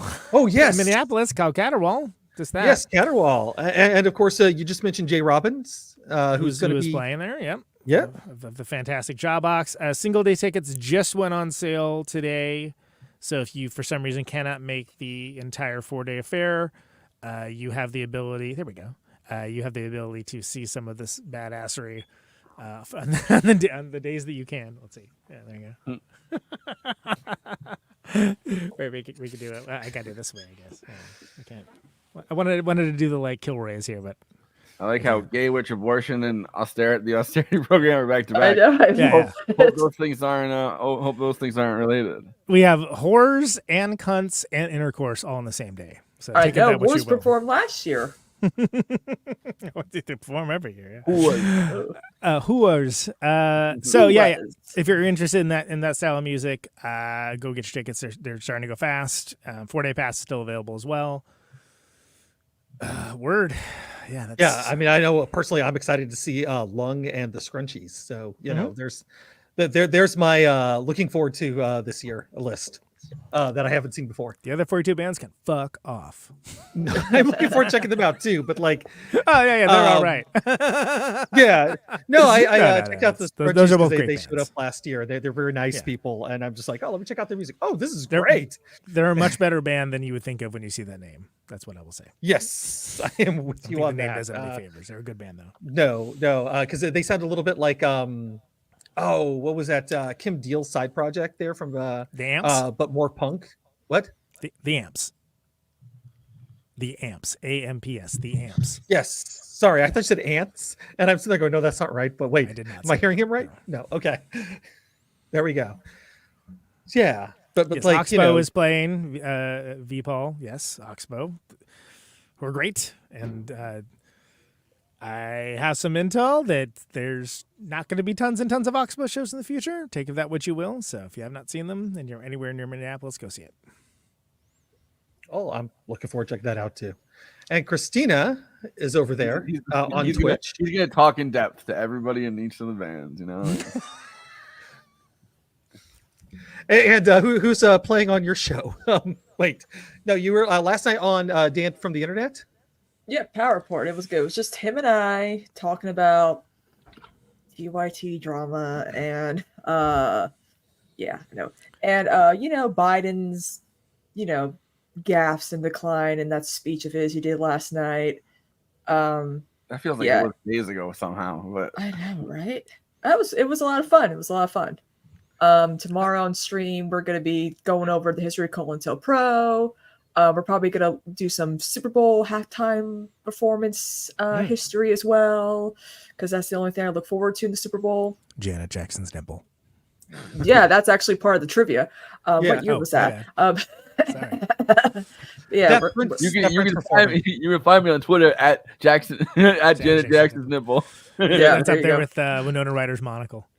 Yeah, but yeah, it's gonna be a fun stream. I think it's gonna be very content packed too, because we're also gonna talk about all the people falling for like right wing stories about woke kindergarten and immigrants in New York and shit like that. Woke kindergarten. What about nap time? I know, right? Thank you. Nap time is a construct of patriarchy and white supremacy, and it needs to be abolished. And of course, if you want to, they made nap time woke. Wait. And of course, before you can take your nap at woke kindergarten, you have to give them your pronouns. Wow. My pronouns are A, sleep. Woke kindergarten cop. Before protonic reversals, that's a funny one. Before you can take a nap on a woke kindergarten, you have to do a land acknowledgement. You have to acknowledge that the land that you're sleeping on is stolen. Woke kindergarten cop is just going to be having the little kid going, "Boys have a penis, girls have a vagina," and then Arnold's like, "That is not true. Some girls." Yeah. Whatever. Never mind. Can I just say that it's my company, Woke Kindergarten. We got Arnold. Arnold is there, teaching. Yes. Dan and Bam are coming on in May for the show, by the way. Woohoo! To talk about a Spike Lee movie. Summer of Sam, I think. Oh, yes. I also will note that my invite for being on that show seems to constantly get lost. It's a shame that the I will. Oh my god, you would be great on there. I'm a tech stan. I haven't gotten invited on there in a while either. But I mean, that's because you're back on Twitter and no one wants to go near you. What happens is that I think me and Ravana are kind of like rotating as like additional guests. Yeah. Which is funny because one of my newer people who found me through Dan's show was like, "You and Ravana sound a lot alike. I get you too confused."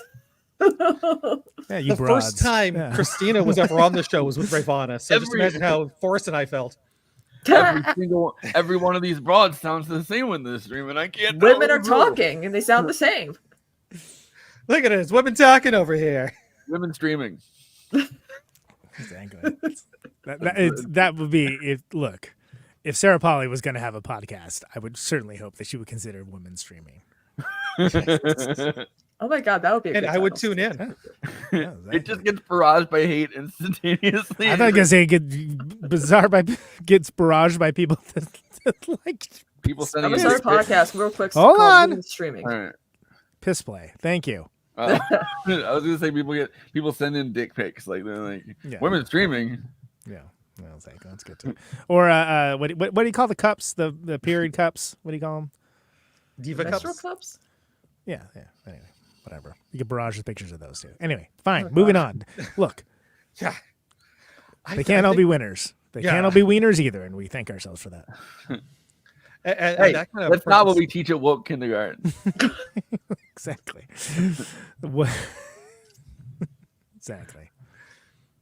I think that's actually the end of the plugs. I can't think of anything else to plug. Well, come on down to They made nap time woke. Come on down to woke kindergarten. Yeah, exactly. Or should I bring up the East Hampton Film Festival? Sure. Yeah. East Hampton Film Festival is coming up in May, and some of the people on the screen, not all of us, will definitely be there. Which ones? We'll tell you later. All right, take it back. Don't do that plug. They made the East Hampton Film Festival woke. But yeah, no, we're going to be doing some Q&A sessions with some of the filmmakers there after showings of their films, and we're looking forward to that. Can I tell you how many podcasts that I check out, Emily Ryan's, that I'm like, I can't tell any of these guys apart. Like, I don't even know who's speaking. This seems like big simping to me, and I don't allow that on my It kind of. There is dudes do sound. It's always there's usually one dude that has like a very vastly different voice, and the rest of them it's like I don't know. All these guys are saying the same stuff. They sound every single time it's like the one breakout star.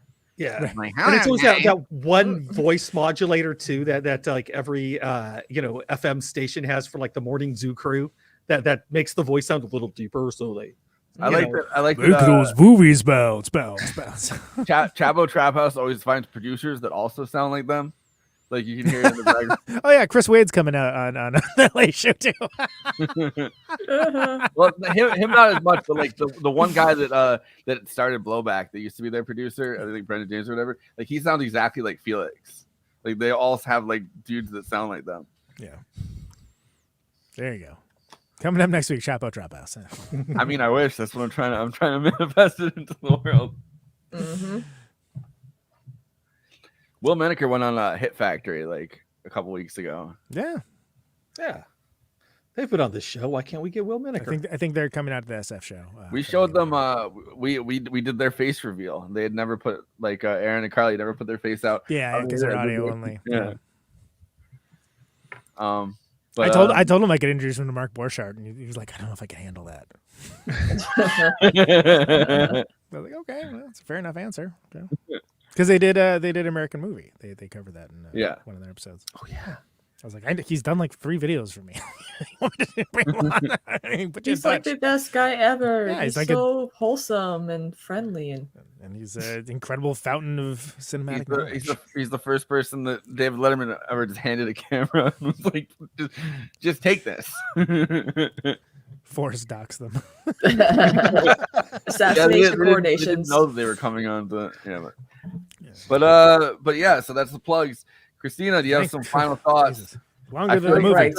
I feel like past lives is, at the beginning of the stream, it was a whole different life. Oh, it's like the beginning, yeah. Yeah, I mean, you could have ended the stream with that, but whatever. This film should have gotten more Oscar nominations, and I will die on this hill.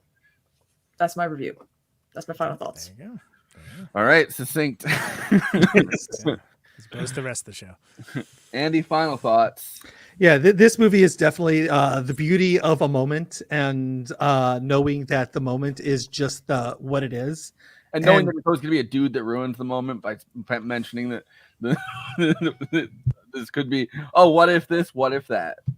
But you know what, though, that's actually part of coming to terms that this is just a moment. I mean, if when you're having a moment like that, you do kind of have times where you think about what if, but sometimes what if doesn't really matter. What if could be anything, and you can, if you're creative, maybe you turn the what ifs into something else creatively, but you must understand what the moment is and to appreciate it. And I think sometimes too is coming to terms with it is also important. And everybody who is in that moment, the 3 main characters there, all dealt with it in different ways and beautifully portrayed that on screen, and with the very few words. And not only that was this movie is about the silences and how they also function, because it's always good to have like understand how to have silence whenever you're with people you love. For sure. Conan, Indian enjoyer. Yeah. Well, I'm even more impressed with this very small and powerful film the second go round. I think it's deeply profound, heavy and moving, but without big time self-importance.